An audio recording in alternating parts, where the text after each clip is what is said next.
Shriram time news मध्ये मी कैलास सोनवणे आपले हार्दिक स्वागत करतो। सुरुवातीला पाहूया 24 तासातील ताज्या घडामोडी। धुळे महानगरपालिकेच्या सार्वत्रिक निवडणुकीसाठी 509 केंद्रांवर होणाऱ्या मतदानासाठी कर्मचाऱ्यांना ईव्हीएम यंत्रासह साहित्याचे वाटप, कर्मचारी मतदान केंद्रांवर रवाना। शिंदखेडा नगरपंचायतीच्या उपनगराध्यक्षपदी भाजपचे उदय देसले यांची बिनविरोध निवड।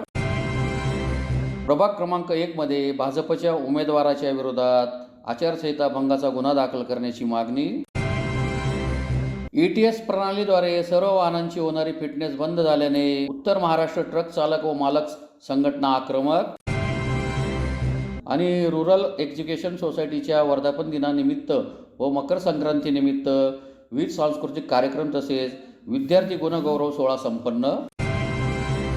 आता बातमीपत्र विस्ताराने। धुळे महानगरपालिका सार्वत्रिक निवडणुकीसाठी गुरुवारी एकूण 509 मतदान केंद्रांवर मतदान होणार आहे। त्यासाठी बुधवारी शहरातील वखार महामंडळाच्या गोदामामध्ये कर्मचाऱ्यांना ईव्हीएम यंत्रासह साहित्याचे वाटप करण्यात आले। त्यानंतर कर्मचारी मतदान केंद्रांवर रवाना झाले। धुळे महानगरपालिकेच्या सार्वत्रिक निवडणुकीसाठी गुरुवार दिनांक 15 जानेवारी रोजी होणाऱ्या मतदानाच्या पार्श्वभूमीवर मतदान कर्मचाऱ्यांना बुधवारी मतदान साहित्याचे वितरण पूर्ण करण्यात आले। त्यानंतर संबंधित मतदान अधिकारी व कर्मचारी आपापल्या नियुक्त मतदान केंद्रावर साहित्यासह रवाना झाले। शहरातील कृषी उत्पन्न बाजार समिती आवारातील वखार महामंडळाच्या गोदामात सकाळी 9 वाजेपासून मतदान अधिकारी व केंद्र प्रमुखांना साहित्य वाटप करण्यात आले। वितरण प्रक्रिया सुरळीत पार पडली असून कोणताही अनुचित प्रकार घडू नये यासाठी प्रशासनाकडून नियोजनबद्ध उपाययोजना करण्यात आल्या होत्या। साहित्य वितरणानंतर मतदान कर्मचाऱ्यांना त्यांच्या नियुक्त मतदान केंद्रांवर पोहोचवण्यासाठी एकूण 130 वाहनांची व्यवस्था करण्यात आली होती। यामध्ये 47 बसेस, 73 क्रुझर, खासगी वाहने, 10 खासगी वाहने, राखीव अशी वाहतूक यंत्रणा कार्यान्वित करण्यात आली होती। या माध्यमातून सर्व कर्मचारी सुरक्षितपणे मतदान केंद्रांवर दाखल झाले आहेत। महापालिका निवडणुकीसाठी शहरात 509 मतदान केंद्रांवर मतदान होणार आहे। या प्रक्रियेसाठी सुमारे 3000 कर्मचारी नियुक्त करण्यात आले असून प्रत्येक मतदान केंद्रांवर 5 कर्मचारी कार्यरत राहणार आहेत। मतदानासाठी केवळ एकच दिवसाचा कालावधी असल्याने प्रशासनाकडून काटेकोर नियोजन, मतदान प्रक्रिया शांतते व निर्भय वातावरणात पार पाडण्यासाठी व्यापक पोलीस बंदोबस्त ठेवण्यात आला आहे। पोलीस अधीक्षक श्रीकांत देवरे, अप्पर पोलीस अधीक्षक अजय देवरे यांच्या मार्गदर्शनाखाली 5 उप अधीक्षक, 6 निरीक्षक, 14 सहाय्यक निरीक्षक, 56 उपनिरीक्षक असे 83 पोलीस अधिकारी तसेच 800 पुरुष व 100 महिला पोलीस कर्मचारी बंदोबस्तावर असतील। याशिवाय इतर जिल्ह्यातून 1 DYSP, 100 SRP जवान तसेच 700 पुरुष व 100 महिला होमगार्ड तैनात करण्यात आले आहेत। धुळे महानगरपालिका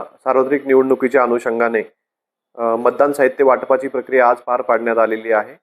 उद्या महानगरपालिका स्तरीय मतदान प्रक्रिया पार पाडत आहे आणि महानगरपालिका क्षेत्रामध्ये एकूण 507 मतदान केंद्र आहेत। या 507 मतदान केंद्रांसाठी 507 पथकं आणि सुमारे 93 राखीव पथकं असे 600 मतदान पथकं आम्ही तयार केलेले आहेत। आज सर्व पथकांचं शेवटचं प्रशिक्षण आणि मतदान साहित्य वाटपाची कार्यवाही आज पूर्ण झालेली आहे। पुरेशा संख्येने महानगरपालिकेला अधिकारी आणि कर्मचारी उपलब्ध झालेले आहेत। त्याच्यामुळे अधिकारी आणि कर्मचारी नियुक्तीत महानगरपालिकेला पुढे कोणतेही अडचण येणार नाही। याचबरोबर उद्या प्रत्यक्ष मतदानाच्या दिवसाचंही पूर्ण नियोजन झालेलं आहे। मतदानाची केंद्रे सुस्थितीत तयार आहेत। मतमोजणी प्रक्रियेचं सुद्धा नियोजन महानगरपालिकेने पूर्ण केलेलं आहे। एकाच ठिकाणी 6 निवडणूक निर्णय अधिकारी निहाय मतमोजणीची प्रक्रिया पार पडणार आहे।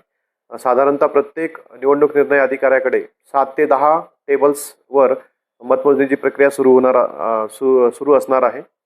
यातील 2 टेबल हे टपाली मतपत्रिकेसाठी राखीव असतील।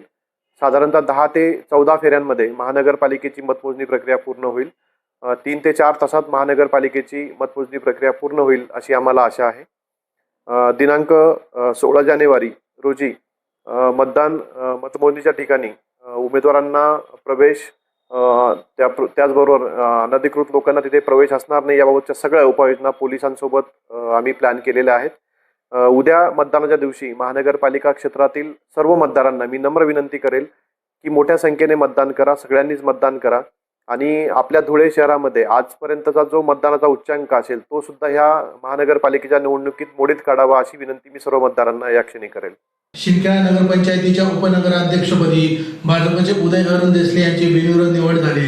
तसेच स्वीकृत नगरसेवकपदी भाजपतर्फे अनिल वानखेडे व राष्ट्रवादी काँग्रेसतर्फे प्राध्यापक दीपक माळी यांची नियुक्ती करण्यात आली आहे. शिंदखेडा नगरपंचायतीच्या उपनगराध्यक्षपदी भारतीय जनता पक्षाचे उदय अरुण देसले यांची बिनविरोध निवड झाली आहे. तसेच स्वीकृत नगरसेवकपदी भाजपचे अनिल वानखेडे तर राष्ट्रवादी काँग्रेस पक्षातर्फे प्राध्यापक दीपक माळी यांची नियुक्ती करण्यात आली आहे. शहरातील महात्मा फुले समाज मंगल कार्यालयात राष्ट्रवादी काँग्रेसच्या नगराध्यक्ष कलावती माळी यांच्या अध्यक्षतेखाली उपनगराध्यक्ष निवडीकरता नगरपंचायतीची विशेष सर्वसाधारण सभा घेण्यात आली. यावेळी उपनगराध्यक्ष पदासाठी भाजपतर्फे उदय अरुण देसले यांनी तर राष्ट्रवादी काँग्रेसतर्फे पुष्पा गोपाळराव सोनवणे यांनी उमेदवारी अर्ज दाखल केला होता. मात्र शहराचा सर्वांगीण विकास व्हावा या उद्देशाने पुष्पा सोनवणे यांनी अर्ज माघारी घेतल्याची घोषणा केली. त्यामुळे भाजपचे उमेदवार उदय देसले यांची उपनगराध्यक्षपदी बिनविरोध निवड झाल्याचे जाहीर करण्यात आले. नगरपंचायतीच्या नुकत्याच झालेल्या निवडणुकीत भाजपचे 11, राष्ट्रवादी काँग्रेसचे 4, राष्ट्रवादी काँग्रेस शरदचंद्र पवार पक्षाचा 1 आणि भारतीय राष्ट्रीय काँग्रेसचा 1 असे 17 नगरसेवक निवडून आले आहेत. भाजपचे सर्वाधिक नगरसेवक निवडून आल्याने उपनगराध्यक्ष पद भाजपकडे जाणे निश्चित मानले जात होते. मात्र ही जबाबदारी कोणाकडे जाणार याबाबत राजकीय वर्तुळात उत्सुकता होती. अखेर भाजपने उपनगराध्यक्ष पदाचा दावा कायम ठेवला. त्यानंतर उपविभागीय अधिकारी शरद मांडलिक यांनी छाननी करून स्वीकृत नगरसेवकांची नियुक्ती जाहीर केली. त्यानुसार भाजपतर्फे अनिल वानखेडे तर राष्ट्रवादी काँग्रेस पक्षातर्फे प्राध्यापक दीपक माळी यांची स्वीकृत नगरसेवक म्हणून नियुक्ती करण्यात आली. सभेला भाजपचे नगरसेवक मनोहर पाटील, वंदना गिरासे, ज्ञानेश्वर सकट, शीतल सोनवणे, अरेफबी कुरेशी, अश्विनी राजपूत, उदय देसले, पूनम मराठे, दीपक देसले, सुयोग बदाने, संगीता वेल, राष्ट्रवादी काँग्रेसच्या नगराध्यक्षा कलावती माळी, रजूबाई सुभाष माळी, पुष्पा सोनवणे, काँग्रेसच्या कमलबाई पाटोळे, शरद पवार गटाच्या सुनीता देसले यांच्यासह भाजपचे माजी जिल्हाध्यक्ष नारायण पाटील, जिजाऊराव सोनवणे, DS गिरासे आदी उपस्थित होते. नगरपंचायतच्या उपनगराध्यक्षाची निवडणूक या ठिकाणी खेडीमेडीच्या वातावरणामध्ये पार पडली. भारतीय जनता पार्टीचे अधिकृत उपनगराध्यक्ष पदाचे उमेदवार उदय सुधाकर देसले, उदय अरुण देसले यांची बिनविरोध निवड या ठिकाणी शिंदखेडा नगरपालिका नगरपंचायतमध्ये झाली. माननीय आपल्या या महाराष्ट्र राज्याचे कॅबिनेट मंत्री आदरणीय जयकुमारजी रावल साहेब यांनी निर्णय घेतला आणि उदयदादा देसले यांना उपनगराध्यक्ष पदाची जबाबदारी या ठिकाणी दिली.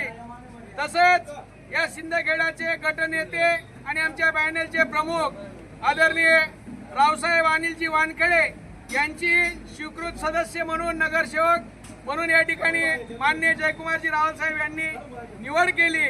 या दोघंही नवनिर्वाचित उदयदादा देसले यांची उपाध्यक्ष म्हणून निवड झाली, त्यांचं अभिनंदन करतो.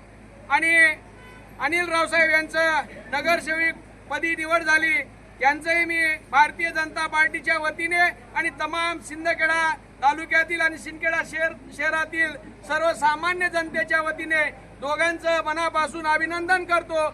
आणि येणाऱ्या काळामध्ये हे शिंदखेडा नगरपंचायत जोरदार असं काम करेल. जयकुमार भाऊ रावल यांच्या नेतृत्वाने या ठिकाणी विकासाचे कामं कशा पद्धतीने करता येतील, जो काय निवडणुकीमध्ये संकल्प केलेला होता जयकुमार भाऊंनी आणि भारतीय जनता पार्टीने, तो संकल्प पूर्ण करण्यासाठी आज या ठिकाणी उपनगराध्यक्ष हे भारतीय जनता पार्टीचे निवडून आले. आणि म्हणून पुन्हा शिंदखेड्याचं गतवैभव आणि शिंदखेड्याचा विकास कशा पद्धतीने करता येईल, जी काही माननीय जयकुमार भाऊंच्या मनातील संकल्पना आहे ती या ठिकाणी पूर्ण होईल अशी अपेक्षा व्यक्त करतो. पुन्हा या ठिकाणी उदयदादा देसले आणि अनिल रावसाहेब यांचं मी मनापासून अभिनंदन करतो, भारतीय जनता पार्टीच्या वतीने अभिनंदन करतो.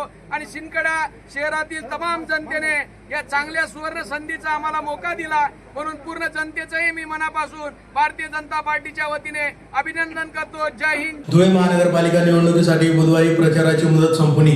प्रभाग क्रमांक 1 मध्ये पाडवी सोसायटीत भाजप उमेदवाराचा फलक लावलेला होता, म्हणून सुभाष जगताप यांच्यावर आचारसंहिता भंगाचा गुन्हा दाखल करण्याची मागणी उमेदवार राजेंद्र सोनार यांनी आचारसंहिता प्रमुखांकडे केली आहे. धुळे महानगरपालिका निवडणुकीसाठी बुधवारी प्रचाराची मुदत संपूनही प्रभाग क्रमांक 1 मध्ये पाडवी सोसायटीत भाजप उमेदवार सुभाष जगताप यांनी फलक लावलेला होता, म्हणून सुभाष जगताप यांच्यावर आचारसंहिता भंगाचा गुन्हा दाखल करण्याची मागणी उमेदवार राजेंद्र सोनार यांनी आचारसंहिता प्रमुखांकडे केली आहे. तक्रारीत म्हटले आहे की निवडणुकीचा प्रचार बुधवारी संध्याकाळी संपला. 5 वाजेनंतर जाहिरात फलक काढायला हवे होते, परंतु प्रभाग क्रमांक 1 मध्ये पाडवी सोसायटीत उमेदवारांचा एक जाहिरात फलक 15 तासानंतरही लावलेला दिसला. मतदारांवर प्रभाव टाकण्यासाठी हा फलक आहे, तरी त्यांच्यावर म्हणजे सुभाष जगताप यांच्यावर आचारसंहिता भंगाचा गुन्हा दाखल करावा. फलकाची परवानगी ललित मळे यांनी घेतलेली आहे. जर जगताप यांच्या एकट्यावर गुन्हा दाखल करता येत नसेल तर तिघा उमेदवारांवर गुन्हा दाखल करा. मी त्याच वेळी फेसबुक लाईव्ह केलेले आहे, तसेच फोटोही काढलेला आहे, सोबत जोडलेले आहे. मी एकमेव उमेदवार आहे ज्याने जाहिरात फलक लावले नाही, एकही रिक्षा किंवा लोटगाडी लावली नाही. फक्त घरोघरी जाऊन मतदारांच्या गाठीभेटी घेऊन प्रचार केला. मतदारांच्या घरापुढे रिक्षा उभी करून त्यांना त्रास दिला नाही, वाजा लावून गाजावाजा केला नाही. तसेच मते मिळवण्यासाठी कोणत्याही गैरमार्गाचा अवलंब करणार नाही. आदर्श आचारसंहितेचे पालन केले आहे, तरी गुन्हा दाखल करावा अशी मागणी करण्यात आली आहे. धुळे प्रादेशिक परिवहन विभागामार्फत अद्ययावत फिटनेस सेंटर ATS प्रणालीद्वारे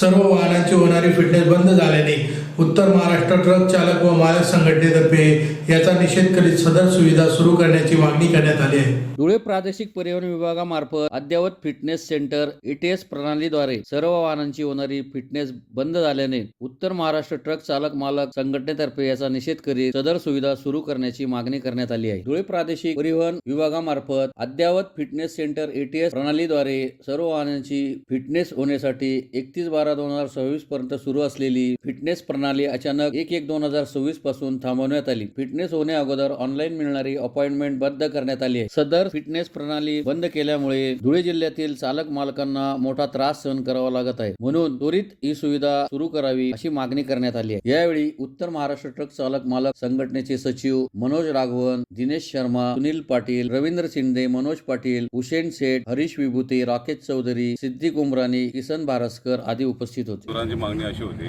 आम्ही दरवर्षी गाड्यांचं फिटनेस यावर्षी त्यांनी सुरुवात 1 तारखेपासून 1 जानेवारी 2026 पासून त्यांनी थांबवलं होतं. थांबवायचं कारण असं होतं, ATS सिस्टीम जे महाराष्ट्रात पूर्ण प्रणाली चालू झालेली आहे त्याच्या अनुषंगाने तिथं जाऊन तुम्ही गाड्या पास करा, म्हणजे पासिंग करा व फिटनेस करा. आमचं म्हणणं असं होतं की आमच्याकडे ATS सिस्टीम सुरू झालेली नाही आहे, आजूबाजूला कुठंच झालेलं नाही. पूर्ण महाराष्ट्रामध्ये एवढे जिल्हे असताना फक्त नाशिकला चालू झालेलं आहे. नाशिकमध्ये आजूबाजू अवतीभोवती जे जिल्हे आहेत, उपजिल्हे, तालुका आहेत, तिथल्या सगळ्या गाड्या तिथं जातील. संभाजीनगरच्या गाड्या तिथं जातील, बाकी इतर ठिकाणी गाड्या जातील. मग आम्ही पासिंग करायचं का? आणि पासिंग करण्यासाठी सुद्धा एवढं लांब जायचं, टोल खर्च करून यायचा टोल तर आपल्याला वाहतूकदारांना मोठा फटका बसणार होता, दिवस जाणार होता, नंबर लागणार नव्हता. एक गाडीला पासिंग करण्यात 20 ते 25 दिवस लागणार. अशा परिस्थिती यांनी आणून ठेवली होती आणि आम्ही पाठपुरावा घेत होतो.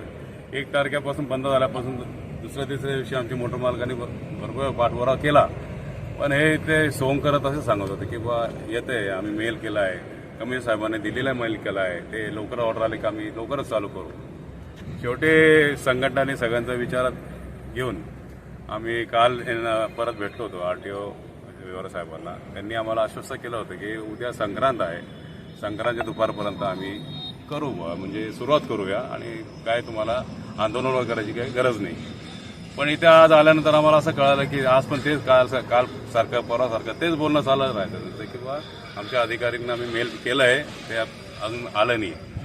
शेवटी मला नाईलाजाने आमच्या महासंघाचे जे अध्यक्ष आहे, उपाध्यक्ष आहे, त्यांना मी मोबाईलवर कॉन्टॅक्ट केला आणि नेमकं असं होतं ते परदेशात होते, तरी त्यांनी आमच्या मोबाईलवर प्रतिकार देऊन आमच्या कमिशनर साहेबांशी बोलले, दिमान साहेबांशी बोलले, जे कालपर्यंत आमचे फोन उचलत नव्हते, कोणाला रिप्लाय देत नव्हतं, त्यांचा फोन त्यांनी लगेच उचलला आणि त्यांना आश्वासन दिलं की उद्या मी ते आदेश काढतोय की ती सिस्टम अनलॉक होईल आणि तुमचं फिटनेस चालू होईल.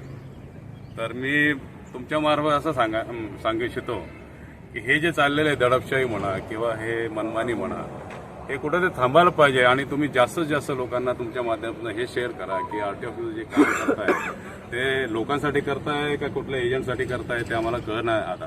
कारण प्रत्येक वेळा काही ना काही नवीन आणून नवीन नियम पैसे म्हणजे कुठल्या तरी मार्फाने काहीतरी बसवण्याच्या मार्गाने पैसे काढायचे. मागच्या वर्षी बसवल्याचे पैसे ते चालणार नाही, परत नवीन बसवावं लागेल. असंच चाललेलं आहे वर्ष 2 वर्षापासून. तर तेही आम्ही त्याचाही पुढाकार घेऊ. पण हे महत्त्वाचं काम होतं की आमच्या गाड्या उभ्या होत्या, फिटनेस संपलेला होता आणि ते फार मोठा निर्णय आमच्या संघटनेमुळे त्यांना आम्हाला यश मिळालं. संघटनेचं जी लढाई होती कालपासून आम्हाला संपूर्ण यश मिळालं. धन्यवाद माझ्या मोटर मालकांचा. आमच्यावर सगळे लोक उभं राहिले, आमच्यावर साथ दिली, त्यांचाही आभार मानतो.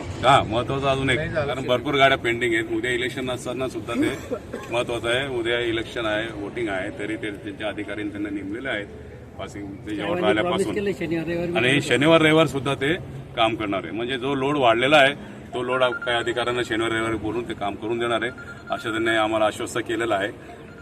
आणि बाकी मालकांना ही बातमी आम्ही थोडक्यात सगळ्यांना पोहोचवू. जय हिंद, जय महाराष्ट्र. सगळ्या धुळे जिल्ह्यातील मोटर मालक, चालक, मालक लहान मोठे सगळे त्यांना आवाहन करतो, उद्यापासून आपले जे फिटनेसचं कोड लॉक झालेलं होतं ते अनलॉक होणार आहे. आम्हाला असं आश्वासन कमिशनर साहेबांना दिलेलं आहे. तर सगळ्यांनी ते संधीचा फायदा घेऊन लवकरात लवकर आपले गाडीचं पासिंग करून दंड वाचवावे. धुळे तालुक्यातील फागणे येथील रुरल एज्युकेशन सोसायटीचा वर्धापन दिन व मकर संक्रांती निमित्त विविध सांस्कृतिक कार्यक्रम तसेच विद्यार्थी गुणगौरव सोहळ्याचे आयोजन करण्यात आले होते. धुळे तालुक्यातील फागणे येथील रुरल एज्युकेशन सोसायटीच्या 62व्या वर्धापन दिनानिमित्त तसेच मकर संक्रांती दिनानिमित्त विविध सांस्कृतिक कार्यक्रम तसेच विद्यार्थी गुणगौरव सोहळ्याचे आयोजन करण्यात आले होते. कार्यक्रमाच्या अध्यक्षस्थानी मधुकर देवराम पाटील हे उपस्थित होते. मान्यवरांच्या हस्ते ध्वजपूजन तसेच प्रतिमा पूजन करून कार्यक्रमास सुरुवात करण्यात आली. संस्थेच्या 62व्या वर्धापन दिनानिमित्त विविध सांस्कृतिक कार्यक्रम संपन्न झाले. त्यात नाटिका, कला, नृत्य विद्यार्थ्यांनी सादर केले. यावेळी मान्यवरांच्या हस्ते गुणवंत विद्यार्थ्यांचा गौरवही करण्यात आला. या प्रसंगी मधुकर पाटील, निखिल संघवी, रिखपचंदजी लोढा, मगन पाटील, पालक संघाचे अध्यक्ष पुंडलिक पाटील, CS बापना हायस्कूल कनिष्ठ महाविद्यालयाचे प्राचार्य DM पाटील, रुक्मिणी देवी प्राथमिक विद्या मंदिराच्या मुख्याध्यापिका RJ महाजन, मुख्याध्यापिका विहार पाटील, दोन्ही विद्यालयांचे पर्यवेक्षक, सर्व शिक्षक, शिक्षकेतर कर्मचारी, पालक वर्ग, विद्यार्थी मोठ्या संख्येने उपस्थित होते. रुरल एज्युकेशन सोसायटी फागणे तिचा 62वा वर्धापन दिवस आज आम्ही साजरा करत आहोत.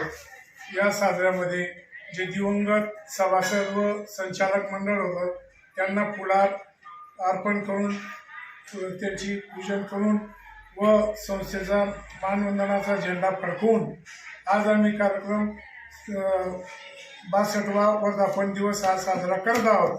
या कार्यक्रमामध्ये सांस्कृतिक कार्यक्रम व बक्षीस समारंभ पण घेतो आम्ही. पहिला व दुसरा विद्यार्थी आलेला ट्रॉफी दरवर्षी देतो आणि गरजू व उत्तुर विद्यार्थ्यांना संस्थेकडनं मोफत ड्रेस वाटप केला जातो. एवढं आम्ही दरवर्षी या संस्थेच्या वर्धापन दिनाला कार्यक्रम हा नेहमी असाच साजरा करत राहतो आणि सांस्कृतिक व सर्व कार्यक्रम असेच घेत राहतो. पुन्हा एक नजर ठळक घडामोडींवर. धुळे महानगरपालिकेच्या सार्वत्रिक निवडणुकीसाठी 509 केंद्रांवर होणाऱ्या मतदानासाठी कर्मचाऱ्यांना EVM यंत्रासह साहित्याचे वाटप. कर्मचारी मतदान केंद्रांवर रवाना. शिंदखेडा नगरपंचायतीच्या उपनगराध्यक्षपदी भाजपचे उदय देसले यांची बिनविरोध निवड. प्रभाग क्रमांक 1 मध्ये भाजपच्या उमेदवाराच्या विरोधात आचारसंहिता भंगाचा गुन्हा दाखल करण्याची मागणी. ETS प्रणालीद्वारे सर्व वाहनांची होणारी फिटनेस बंद झाल्याने उत्तर महाराष्ट्र ट्रक चालक व मालक संघटना आक्रमक. आणि रुरल एज्युकेशन सोसायटीच्या वर्धापन दिनानिमित्त व मकर संक्रांतीनिमित्त विविध सांस्कृतिक कार्यक्रम तसेच विद्यार्थी गुणगौरव सोहळा संपन्न.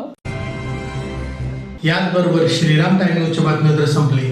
दिवसभरातील ताज्या घडामोडींसाठी पाहत राहा श्रीराम टाइम न्यूज. भेटूया पुढील प्रसारणात. तोपर्यंत नमस्कार.